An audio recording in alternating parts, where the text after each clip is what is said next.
Hello everyone. My name is Hina Sheikh and I am working as teaching assistant at Gyan Manjri Innovative University. Today we are going to discuss a career as government lawyer. જ્યારે કરિયરની વાત આવે ત્યારે આપણને બધાને ખબર છે કે શું કરવું એ એક સ્વાભાવિક પ્રશ્ન છે.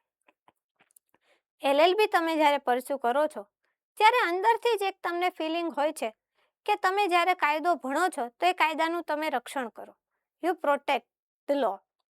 તમે કોન્સ્ટિટ્યુશન ભણો છો, તમે દેશના નાગરિકો કઈ રીતે બન્યા એનાથી લઈ દેશના નાગરિકોના અધિકારો શું છે અને ફરજો શું છે અને એનો ભંગ થાય તો કઈ રીતે તમારે એમની સાથે ઊભા રહેવું ત્યાં સુધીનો અભ્યાસ તમે કરો છો. આવી સ્થિતિમાં LLB પછી ઘણા બધા કરિયર્સ હોય છે. ગવર્મેન્ટ લોયર એ પણ એક કરિયર જ છે. કઈ રીતે ગવર્મેન્ટ લોયર બનવું અને ગવર્મેન્ટ લોયરના શું રોલ્સ છે એ આજે આપણે ડિસ્કસ કરીશું.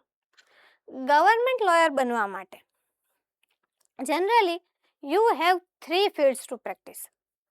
જનરલી શું થાય છે કે ગવર્મેન્ટ્સના ઘણા બધા ડિપાર્ટમેન્ટ્સ હોય છે.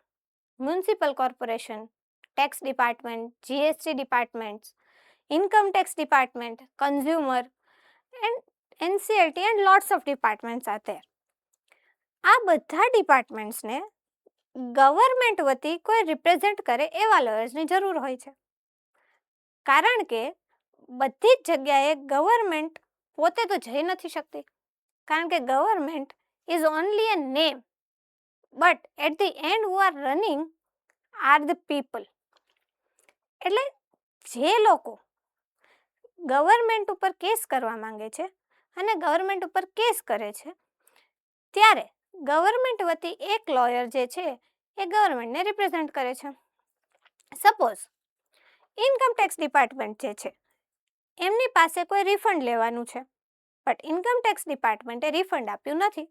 તો આવી સ્થિતિમાં જ્યારે કોઈ વ્યક્તિ ઇન્કમ ટેક્સ ડિપાર્ટમેન્ટ ઉપર કોઈ કેસ દાખલ કરે છે તો ઇન્કમ ટેક્સ ડિપાર્ટમેન્ટ તો ખાલી ડિપાર્ટમેન્ટ છે, એના વતી કોણ આવશે? આવી સ્થિતિમાં એમના અપોઇન્ટ કરેલા લોયર્સ ઇન્કમ ટેક્સ ડિપાર્ટમેન્ટને રિપ્રેઝેન્ટ કરે છે. 3 ફિલ્ડ્સ છે કે જે ગવર્મેન્ટ લોયર તરીકે તમારે સમજવા ખૂબ જરૂરી છે. Constitutional law, administrative law and public legal systems. Constitutional law આપણને બધાને ખબર છે કે આપણા દેશનો પાયો જ બંધારણ છે. જ્યારે પણ કાયદાની વાત આવે એટલે સૌથી પહેલાં મગજમાં બંધારણનું જ નામ આવે. બંધારણે આપણને અધિકારો આપેલા છે. એ અધિકારોનો જ્યારે ભંગ થાય ત્યારે આપણે કોર્ટમાં જઈ શકીએ છીએ. અને એવી સ્થિતિમાં કે જ્યારે તમને અધિકારો નથી મળ્યા તો પણ આપણે ગવર્મેન્ટ પાસે અધિકારો માંગી શકીએ છીએ કોર્ટ દ્વારા. તો આવી સિચ્યુએશનમાં ગવર્મેન્ટ વતી અમુક લોયર્સ જે છે એ ઊભા રહે છે. તમે જ્યારે ગવર્મેન્ટ લોયર તરીકે કાર્ય કરો છો તો એવી સ્થિતિમાં તમે બંધારણના રક્ષક બનીને અને લોકોના એક શુભચિંતક બનીને કાર્ય કરો છો. એની સાથે એડમિનિસ્ટ્રેટિવ લો. એડમિનિસ્ટ્રેટિવ લોમાં કઈ રીતે જે પોલિસીસ ગવર્મેન્ટે બનાવી છે એનું ઇમ્પ્લિમેન્ટેશન એટલે કે અમલ બરાબર થાય છે કે નહીં એ જોવાનું કામ પણ એડમિનિસ્ટ્રેટિવ ડિપાર્ટમેન્ટનું હોય છે. હવે એ એડમિનિસ્ટ્રેટિવ ડિપાર્ટમેન્ટ ઉપર જ્યારે કોઈ વ્યક્તિ કોઈ પણ પ્રકારની લિટિગેશન કરે છે તો એ એડમિનિસ્ટ્રેટિવ સિસ્ટમ જે છે પોતાના લોયરને કહે છે કે તમે અમારા વતી રિપ્રેઝેન્ટ થાઓ. અને પબ્લિક લીગલ સિસ્ટમ જેમ કે મ્યુનિસિપલ કોર્પોરેશન્સ છે અને મોસ્ટલી ક્રિમિનલ મેટર્સ આમાં સમાવેશ થાય છે. ગવર્મેન્ટ લોયર વર્ડ એક છે પણ વસ્તુઓ ઘણી બધી છે. જ્યારે આપણે ગવર્મેન્ટ લોયરની વાત કરીએ તો એ ફક્ત ગવર્મેન્ટ લોયર નથી. આપણી પાસે એની અંદર કરિયર માટે ઘણા બધા ઓપ્શન્સ છે. જેમ કે તમે પબ્લિક પ્રોસિક્યુટર થઈ શકો છો. Public prosecutor mostly criminal matters સાથે ડીલ કરે છે. એવી કોઈ પણ મેટર્સ કે જે ક્રિમિનલ હોય અને જેમાં ગવર્મેન્ટને રિપ્રેઝેન્ટ કરવાની હોય ત્યારે પબ્લિક પ્રોસિક્યુટર કામ આવે છે. પબ્લિક પ્રોસિક્યુટર ક્રિમિનલ મેટર્સને હેન્ડલ કરે છે તો ગવર્મેન્ટ પ્લીડર સિવિલ મેટર્સને હેન્ડલ કરે છે. આ બધી વસ્તુઓ જ્યારે ભેગી થાય છે ત્યારે આપણે એને સામાન્ય ભાષામાં કહીએ છીએ કે ગવર્મેન્ટ લોયર થવું છે. પણ કઈ રીતે થવું છે એ આઈડિયા તમને કદાચ ને ન હોય.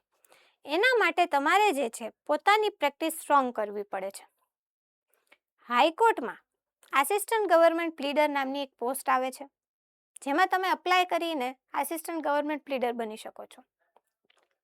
એની સાથે બીજી ઘણી બધી એવી હાયર રેન્કિંગ પોઝિશન્સ છે જ્યાં તમે આ લો ફિલ્ડમાં ખૂબ સફળ અને સુંદર કરિયર બનાવી શકો છો.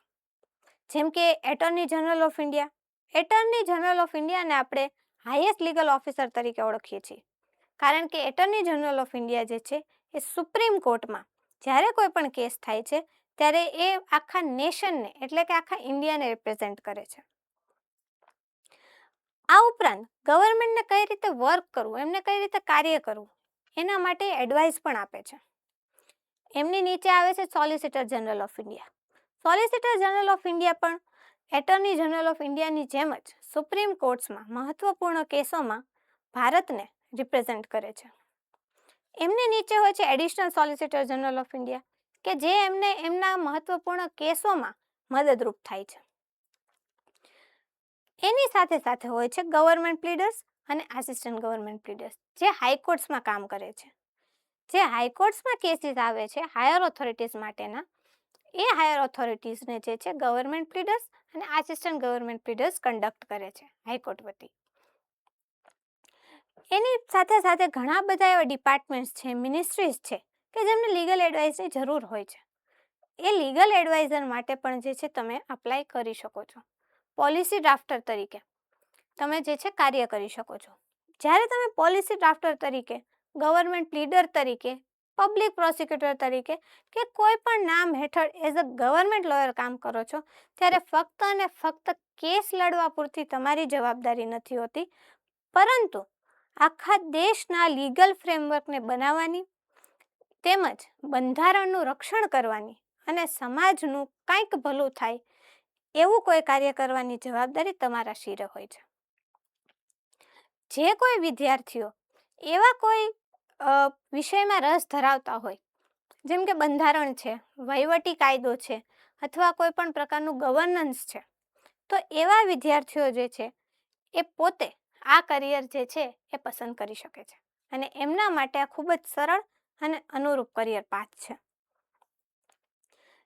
જ્યારે તમે કોઈ લો કમ્પ્લાયન્સ ઓફિસર તરીકે કાર્ય કરો છો, ત્યારે લોઝ જેટલા બનેલા છે, એ લોઝ જે છે એ કઈ રીતે અમલમાં આવ્યા કે નથી આવ્યા, ઇવન એ લોઝ બની ગયા છે પણ સોસાયટીમાં ઇમ્પ્લિમેન્ટ થયા જ નથી, જેવી રીતે થવું જોઈએ એ નથી થયા, તો તમે ગવર્મેન્ટ લોયર તરીકે પોતે એમાં મદદરૂપ થઈ શકો છો. જો તમને સમાજ સેવા કરવાની અથવા સોસાયટી માટે કંઈક ભલું કરવાની ઈચ્છા હોય, તો આ કરિયર ઓપ્શન તમારા માટે બેસ્ટ છે. કારણ કે એઝ અ ગવર્મેન્ટ લોયર તમે ફક્ત અને ફક્ત તમને આર્થિક સ્થિરતા તો મળે જ છે, પણ એની સાથે સાથે તમને સમાજને કંઈક આપવાની એક સંતોષ પણ મળે છે.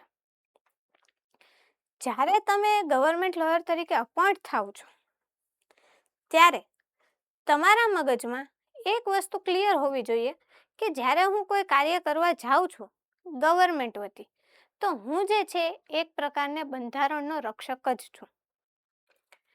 ગવર્મેન્ટ લોયર થવા માટે તમારે જે છે પહેલાં તો સનદ હોવી જરૂરી છે.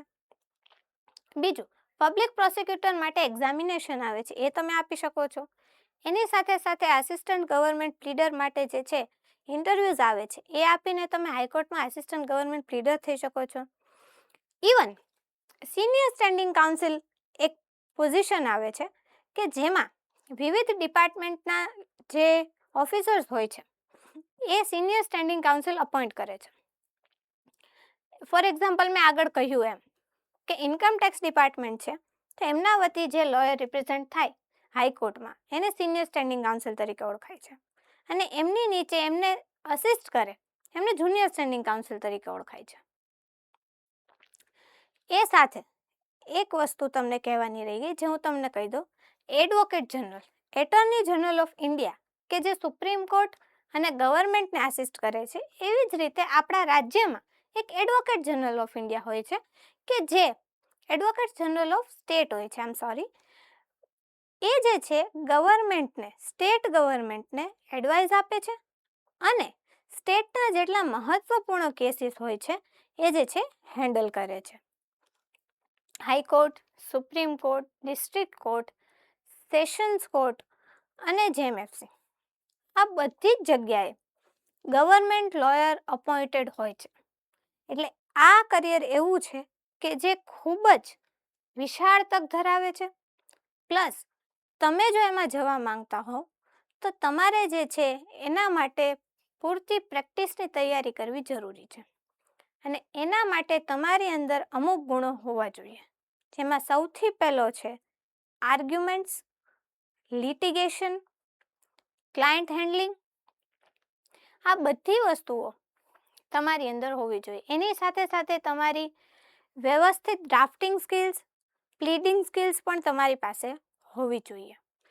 એના થકી તમે ગવર્મેન્ટ લોયર માટે જે છે એલિજિબલ થાઓ છો.